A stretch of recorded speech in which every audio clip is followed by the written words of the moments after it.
جی اس وقت ہم Koh Noor marriage hall میں موجود ہے جہاں پہ چودھری عارف کی قیادت میں ریلی نکالی جا رہی ہے پاک فوج کے حق میں. ہمارے ساتھ قومی سماجی شخصیت جناب ناصر ڈار صاحب موجود ہیں. آئے ان سے جذبات لیتے ہیں. جی ڈار صاحب. جی السلام علیکم.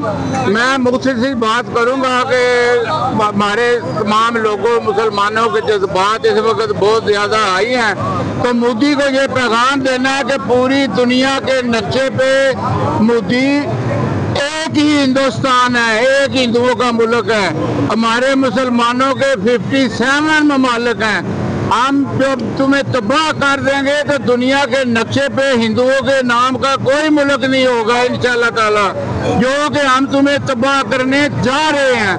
پورا پاکستان ایک ایک بچہ چاہے اس کا کسی سیاسی پارٹی کسی مذہب سے بھی تعلق ہے وہ اپنی سرزمین پہ مر مٹنے کے لیے تیار ہے. ہم انشاءاللہ شہید ہونے کا نہیں کہتے, ہم غازی بننے کا کہتے ہیں. انشاءاللہ آپ کی لاشوں کا ادھر انشاءاللہ ہم ممبار لگا دیں گے. پاک فوج زندہ باد.